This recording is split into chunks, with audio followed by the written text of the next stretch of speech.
We've all heard that you have to spend money to make money, but did you know you could spend money to save money? After all, a penny saved is a penny earned. So in this video, we're looking at 10 things you can buy to save money. Let's just get into it, starting with a phone cleaner. Now, I am a card-carrying member of the iPhone 13 mini club. Smaller phones are just better, and that's a hill I'm willing to die on. But a while back, I thought my phone was broken because it wouldn't charge or connect to CarPlay. I brought it into a Verizon store, and the rep told me that the lightning port was busted, there's nothing that could be done, it was time to get a new phone. Then I went to one of those strip mall repair shops, and the guy there uses this special tool to extract a tic-tac-sized dust bunny from the lightning port. He didn't even want to charge me for it, so I gave him $10, which was about $990 cheaper than buying a replacement phone. The thing is, I had tried to do this myself with like a toothpick, but it just wouldn't work. The guy at the repair shop had the right tool for the job. Got me thinking, couldn't I just buy one of these tools? It turns out that yes, you can buy a full repair kit for like $10. It's the same stuff that they use at the repair shops. And you can use it on all your devices, your earbuds and your phone and your tablet and your console controllers. This is going to pay for itself many times over. But for me, it's worth the price just for the little lightning port cleaner. I can use this to remove the lint that builds up as I carry my phone in my pocket all day. 10 out of 10 would recommend. Portable charger. You know, one problem with these older phones, especially the smaller ones, is the battery life just isn't great. Like my 13 mini, it's still plenty fast. It still has enough storage. It can run the latest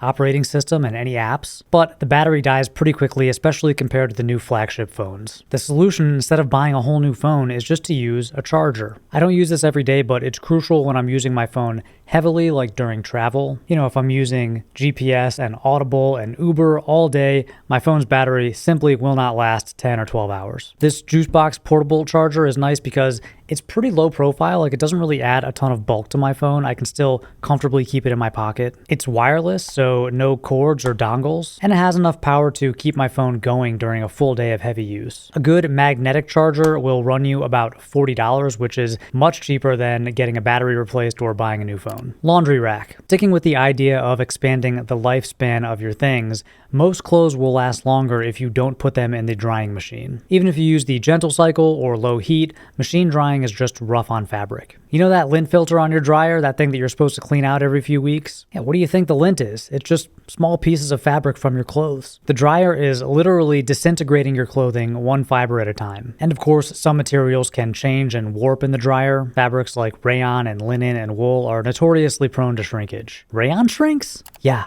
Like a frightened turtle. But even your pre-shrunk cotton t-shirts and polyester workout shorts will last longer if you don't dry them in the machine. And the best way to air dry your clothing is with a drying rack. These are lightweight and affordable. They fold up quickly for easy storage. They'll even reduce your utility bills since you won't be using your power-hungry machine dryer as often. And you can fit a surprising number of garments on one of these drying racks. Simply drape your t-shirts, socks, and underwear over any bar of your choosing. You might notice that extra special items like your cashmere sweaters might say lay flat to dry on the care instructions. To do this, you can lay your shirt on top of the rack. This way it'll keep its shape as the air in the room gently dries it out. This shirt here, I'm glad you asked. It's from NAADAM, who partnered with me to bring you today's video. NAADAM is a farm-to-closet knitwear brand started by a couple of 20-something gallivanting broskies who found themselves stranded in the middle of the Gobi Desert. They had a crazy thought that maybe a cashmere crewneck shouldn't cost $1,000. Maybe by circumventing legacy operations,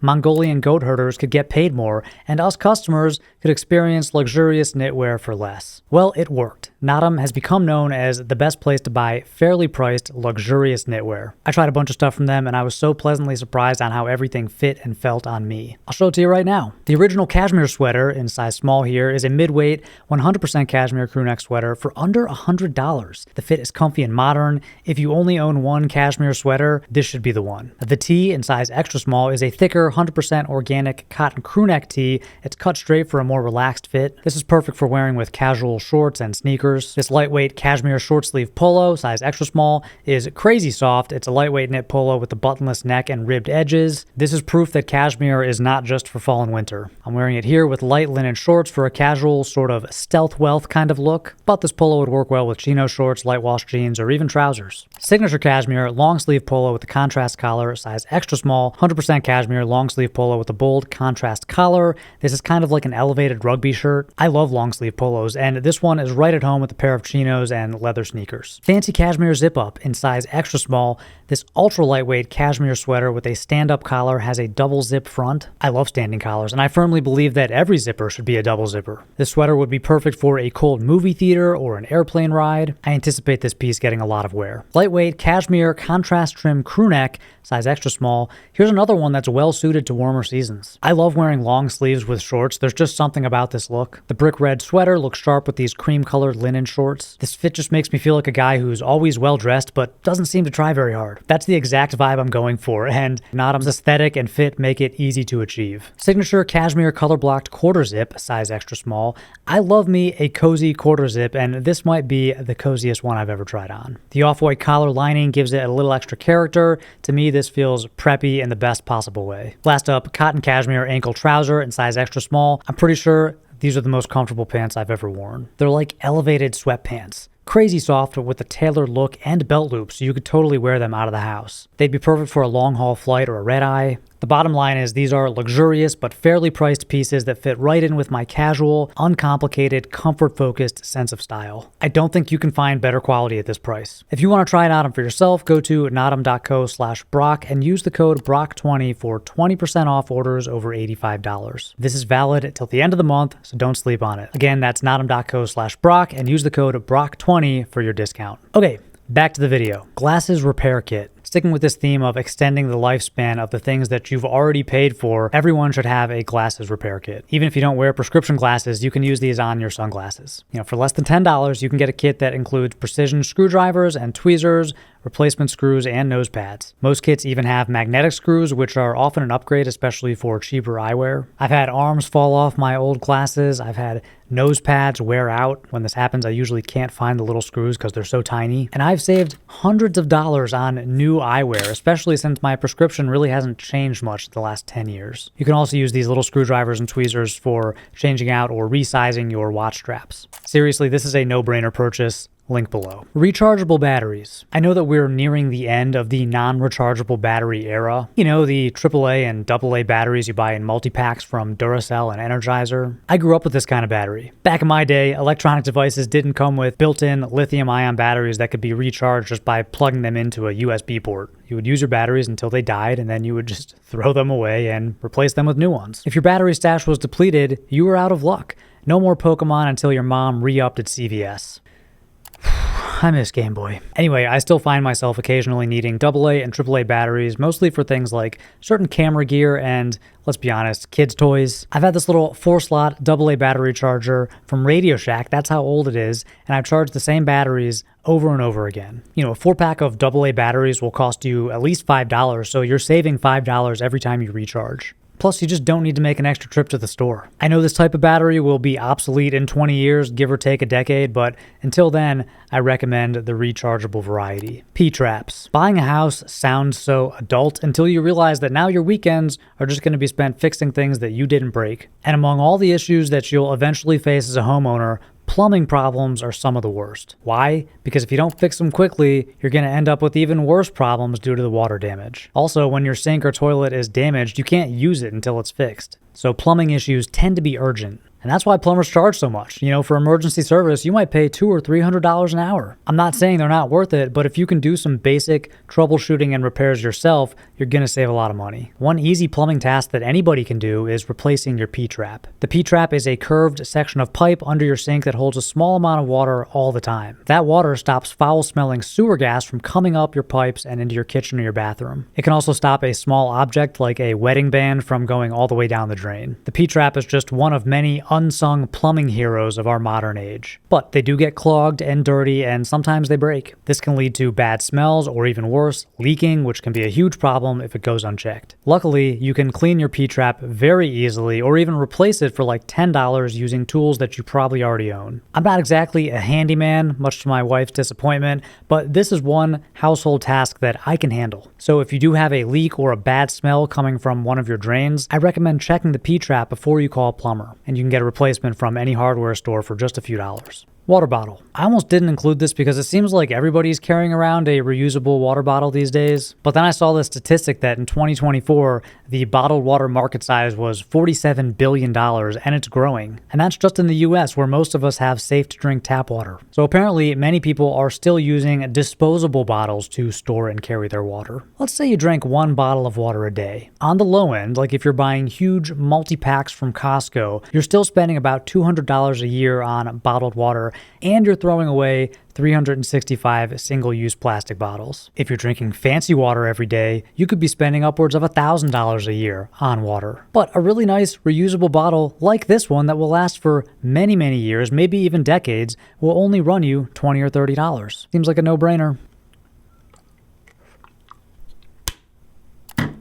Secondhand kid stuff. If you fancy yourself a minimalist, just wait until you have kids. Once you become a parent, it's so hard not to accumulate a bunch of new stuff, mostly out of necessity, but sometimes desperation. Kids just grow and change so fast. They need bigger clothes all the time, an upgraded different type of car seat. You have a second kid and then, bam, your single stroller doesn't work, you need a double. It gets expensive very quickly. The good news is the secondhand market for kids' clothing, baby gear, toys, books is high quality and vast. Outside of like diapers and food, you could buy pretty much everything you need secondhand at like thrift shops or from Facebook Marketplace. The cool thing is most cities and towns have dedicated secondhand shops that only sell stuff for babies and kids. In my experience, these shops are really well organized and very fairly priced. The clothes and the toys and the shoes that you'll find in these shops tend to be in really good shape. Think about it, they were only used for a few months or maybe a couple years before they were sold or donated. Even at a mass market, lower end thrift shop like Goodwill,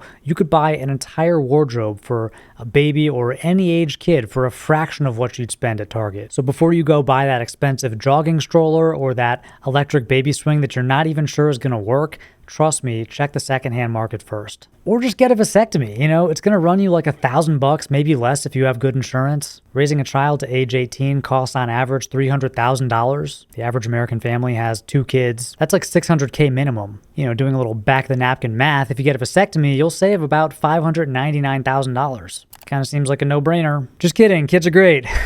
Moving on.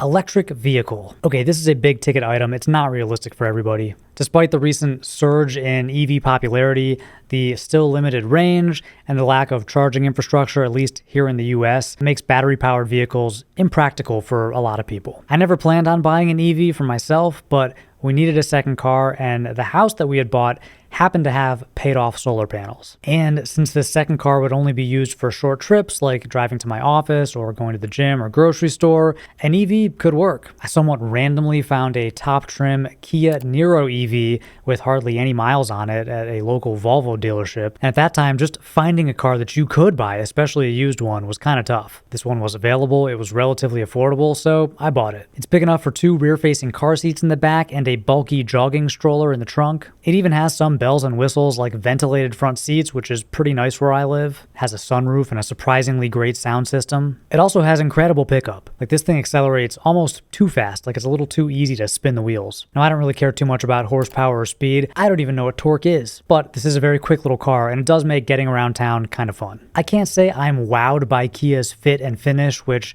I guess is to be expected. It's not like a high-end car brand. Our Honda CR-V is definitely quieter. It feels like a more premium vehicle, but this Niro EV never needs gas. I've never even paid to charge it. I just plug it into our house every few days and that's enough. It doesn't need oil changes because EVs don't use oil. Americans spend roughly $2,500 a year on gasoline and oil changes. So if I drive this car for 5 years, I'll have saved $12,500. That's not too shabby. It's not like it costed more than a gasoline-powered car that I would have bought. So if you are in the market for a new vehicle and an EV makes sense for your situation, I would definitely consider it. Library card. Okay, this is kind of a bonus because unlike the other items on this list, a library card is free. Of course, you can use your library card to borrow books for free anytime, as much as you want. You can use it to rent audiobooks from the Libby app for free. You can even get digital versions of most major magazines and newspapers for free with your library card. But the benefits of having a library card go way beyond reading. You can stream movies and shows and music. You can get free access to online learning platforms like Rosetta Stone. You can learn to code, and at some libraries get free virtual tutoring. Many libraries even have creative spaces with 3D printers and sewing machines, podcast recording gear, and video cameras. Almost all libraries have computers with high-speed internet access that anybody can use. Through your local library, you can often find discounted or even free passes to local venues like zoos and aquariums and botanical gardens, state parks. The library near our house has awesome indoor and outdoor space for kids and toddlers to play. They even have story time that you can bring your kids to for free. Sometimes they even have snacks. It is such an incredible resource, and honestly, one that I didn't really take advantage of until I became a parent. Now we're at the library every week. We're constantly swapping out books. Sometimes we go just to play or we go to story time. I know the libraries sometimes get a bad rap, but in my opinion, this is an example of tax dollars well spent. Of course, it's on you to take advantage of them. Okay, that's my list. What did I miss? What is one thing that you spent money on that helped you save money in the long run? Let me know down in the comments section. Thank you again to NAADAM for partnering with me on this video, supporting the channel. Links below in the description to everything I showed, including this shirt here. Use that code BROCK20 for your discount. Thank you as always for watching, and until next time.